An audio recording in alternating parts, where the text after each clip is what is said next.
Fight ready ang kapuso action heartthrob na si Anton Vinzon para sa pinagbibidahan niyang seryeng Kamao. Malapit daw ito sa puso niya dahil bukod sa ito ang kanyang first solo lead, kasama pa niya ang kanyang amang si Roy Vinzon. Alamin ang buong detalye dito sa Kapuso Insider.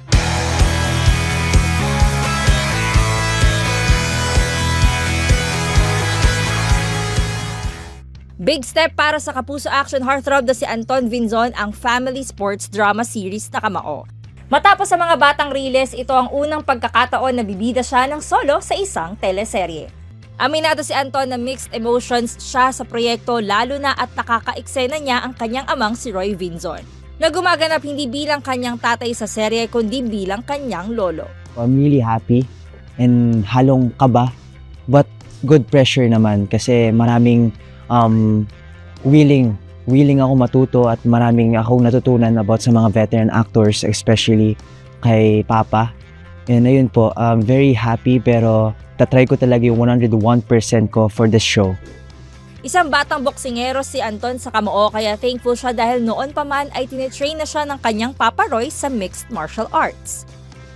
Siyempre, hindi mawawala yung tatay ko. Siya talagang ang una kong mentor pagdating sa like physical, like workout. Nasanay po ako sa mga Muay Thai, mga kickboxing, pero sa like suntukan lang talaga. Hindi talaga ako sanay sa mga ganyan. Pero ayun po talaga nung nalaman ko po na may Kamao kong gantong project, syempre pinursugi ko po talaga at naging determinado po talaga akong gawin yung role ko. Kasi ayun po, parang second sport po ng Philippines to eh. Araw-araw nilang sinusubaybayan si Pacquiao. Kaya gusto ko pong ipakita sa tao na hindi lang acting yung dubog ako dito, kundi talent ko sa pagboxing din. Kung si Roy ang lolo ni Anton sa Kamao, si Neil Ryan Sese naman ang gumaganap na ama niya. Sa serye may malaking sikreto si Neil na nabunyag dahil sa pagkalat ng sex scandal niya kasama ang kapwa boksingero.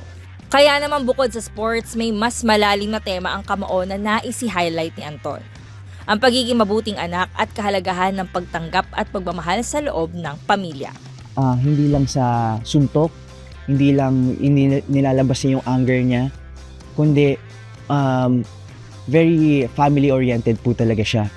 Dagdag pa ni Anton, hindi lahat ng laban ay nasa loob ng ring dahil ang pinakamahalagang laban ay hinaharap sa tunay na buhay. Dapat matuto kang rumispeto, matuto kang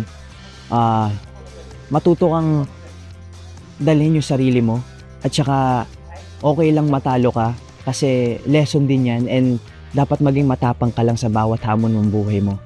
At yun, ang bangon at bangon ka pa din every day.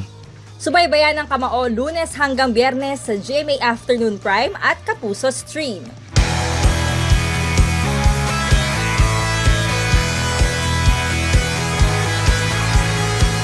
For more exclusive contents about your favorite Kapuso stars and shows, visit gmanetwork.com. Follow us on our social media pages.